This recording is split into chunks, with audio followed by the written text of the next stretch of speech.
Earnings season is well and truly underway. With this week, we are drawing our attention to Visa that did report just yesterday after the market closed. Now, when we do take a look at the overall S&P with just being open for the last 20 minutes, we do see a lot of red across the board, although we do note both the technology as well as the semiconductor industry showing a lot of strength. We in fact have Texas Instruments up over 6%. Now, today's episode, we are going to draw our attention to Visa, a very strong company. However, we will look at others, and do let us know your thoughts if there are any interesting companies you want us to do a deeper dive on. How did Visa perform? Well, $2.51 per share with $8.78 billion of revenue, and that was a double beat. As we can see, analysts were projecting $2.44 per share and $8.63 billion of revenue. On top of that, on a year-on-year basis, this company has produced double-digit 10% increase to their revenue year over year. Now, in today's episode, we are going to do a deep dive. We're going to look at the historical performance of this company, which is a phenomenal one that everyone should have a strong consideration for their portfolio. We're going to discuss why it is so strong. We're going to look at their top line revenue, bottom line net income, as well as show you why this company is very healthy. A quick look at their cash versus their total debt. We'll also talk about their dividend safety and, more importantly for this company, their increasing free cash flows, their very, very strong margins, and a quick update on institutional buys and sells as well as what insiders have been doing. And more importantly, a few key informations from their presentation deck that they did release yesterday. Now, after their earnings, we do want to do an updated valuation model. We will look at that intrinsic value, the acceptable buy price given their investor margin of safety, and also see if Wall Street sees some significant upside for what is one of the world's best company. So when we do take a look at their historical performance, we can see just year to date up 18%. In fact, over the last 10 years, this is not including dividends reinvested, you would be up 433%. It is trading right now right there towards its 52-week highs. We note 2 buy ratings, Wall Street and Seeking Alpha, considering this a buy for the portfolio. And we can also note the yield forward-looking 0.76% and a forward PE that does sit above the S&P, which is around 21-22, coming in on a forward basis of 27.46. Now, in terms of why we like this company, what we always look for is increasing revenues to their top line. 3 to 7% is a very basic metric that we want to see as a minimum for more stable companies. With Visa, it in fact increased from 12.7 billion, as we can see here, nearly 3 times into the more recent year at 32.7 billion. On top of that, we do like to see an upward trend, year-on-year increase, and for the largest part, we do get that with this truly strong compounder. How about their bottom line net income? Do we get a similar sort of analysis? Well, 5.4 billion reported on the bottom line, and we in fact see a larger than 3 increase to around 17.3. So in line with their increase in their top line, we also see net income over the longer term is increasing, and this is what you want to be investing in, companies that are increasing their top line as well as their bottom line. And you may think that is common sense, but not a lot of companies do achieve that, as we do analyze the majority of those in the S&P.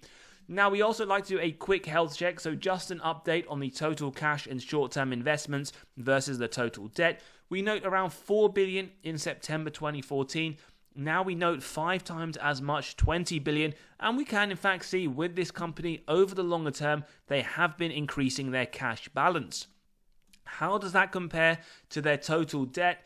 Now, what we can see here, their total debt has in fact gone from 0 in 2014 to 20.7 billion. So we know whilst their cash has increased quite consistently, their total debt has already been very, very inconsistent, not much growth over the period, and in fact their total cash is around the same amount of their total debt. So when we do come to look at those net debt to EBITDA metrics, we will note there is no real worries with the dividend safety, and as we can see right now, balance sheet does look very strong. In terms of the growth grade, so we're looking at some underlying metrics, they get a B+. Now, the reason for this, year-on-year growth, 10.48%, pretty decent when you consider the median sector at 4.66%, pretty much the same numbers when we are looking over the next year. 10.5%, with the industry leaders on average having 5%. And we can see across the board it is something very similar when we look at the EBIT growth as well as the EBITDA growth. Now, one thing that we would say is something we quite like to look at is their earnings per share on a forward-looking basis over the next 3 years, or 3 to 5. They are expecting 13% increase, and when we look at the industry, it is a little bit lower at 10%. So overall, we would say some very strong metrics. If you do want to take a pause and take a look at more of these in details, you can do that right now. And what we're going to also look at is a profitability grade as well. So we get an A+. There will be no surprises when we do the breakdown, look at the metrics. You can see their gross profit margins nearly at 98% when the sector median comes in at 60%, and the bottom line margin an A+, 54%, with this sector at 23.37. So across the board, very, very strong on the profitability. On the growth, they did get a B+. So looking fairly decent when we do take a look at a high-level analysis. Now, one thing we always like to do is see how do they compare over the last 10 years against others in the similar industry. The major one will be MasterCard, one of their competitors, but we also have PayPal, Block, Aiden, as well as some others. So over the last year, what you will note, Visa fairly strong. This includes dividends reinvested, the third best performing, up 21%, however, marginally outperformed by MasterCard, up 24.5%. When we extend it to the last 5 years, again, in a very similar position, around the third of the best of these 6 competitors. Although, again, we do see MasterCard does outperform, and we have, in fact, recently done a deep dive on MasterCard, so do check that out. Over the last 10 years, well, we can see very strong performance. Now, I know we always compare it to MasterCard. It is right next to it and a big competitor. Nonetheless, if you were investing in this company over the last 5 years, you would be very satisfied. However, one thing we would say, and again, when comparing it to MasterCard or others, past performance is not an indicator of the future performance, so something just to factor in. It could be that over the next 10 years, Visa does outperform MasterCard, and let us know your thoughts below, which one you do prefer. Now, in terms of institutional ownership, just over 82%, we see a little bit of selling, and I say a little bit when we do compare it over the last 12 months, as there has been a lot more buying over the same period, although you will note the majority of this did come, in fact, in Q2. When we look at the last 2 quarters, we see more buying by institutions in Q4 of FY23. In Q1, so again, the most recent quarter, we also see more buying. So institutions do love this company, Visa, and they are also putting their money where their mouth is by adding a lot more shares on a continual basis. How about insiders? Now, we see insider ownership at 0.19%. We see 7 different insiders, or they could be the same, in fact, 7 insiders selling 86.21 million worth of shares. And in fact, what we note, although it has been decreasing, over the last few quarters, there has been continual selling by these insiders. Who are these insiders? Well, in fact, we can see the more recent one, the 1st of April, the CEO did sell over 8,000 shares, and we can see that total 2.3 million.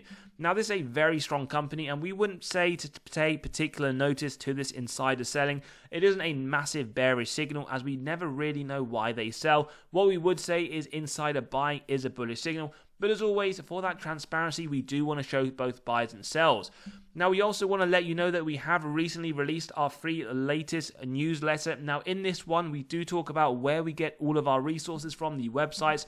If you want to read this or any of the others, all completely free, do click on that pinned comment below, and you can start reading straight away.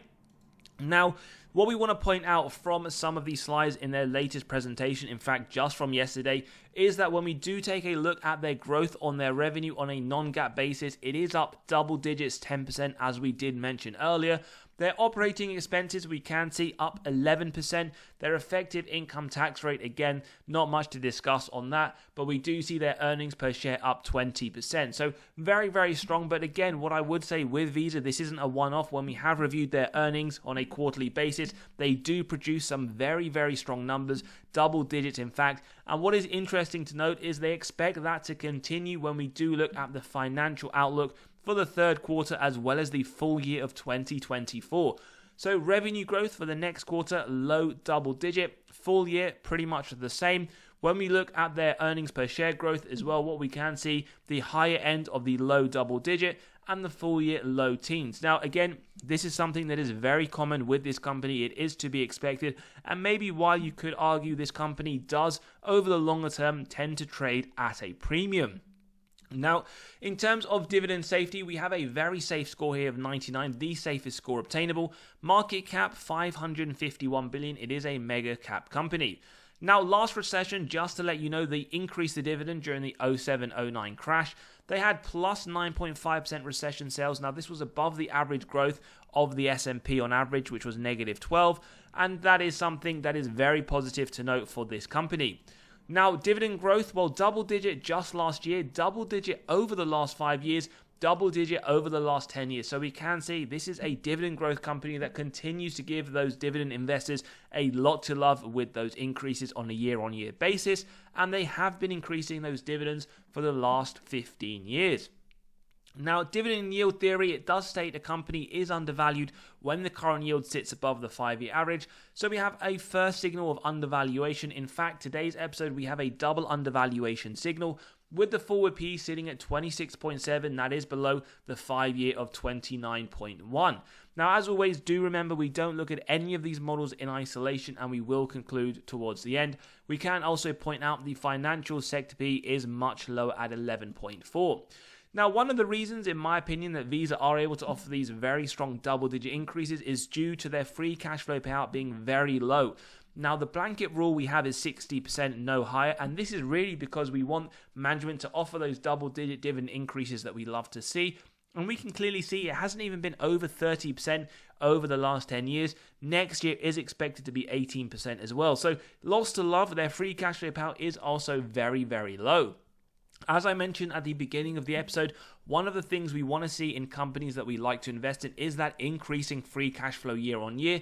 And that is something that we do note over the longer term with this company. FY24, so the full year, 11.5. So again, it is increasing. Yes, there are some years where they do decrease, but overall the trajectory over the longer term is in an upward trend. Sales growth, now 3 to 7%, that is purely for those more essentially mature companies like the Coca-Colas, like those other ones. However, for a company like Visa, we do expect more, and we are also getting more, nearly double-digit growth every single year over the longer term. And yes, we have that justifiable COVID drop in 2020. Now, total sales numerically, just another format to what we analyzed earlier, nearly 3 times growth.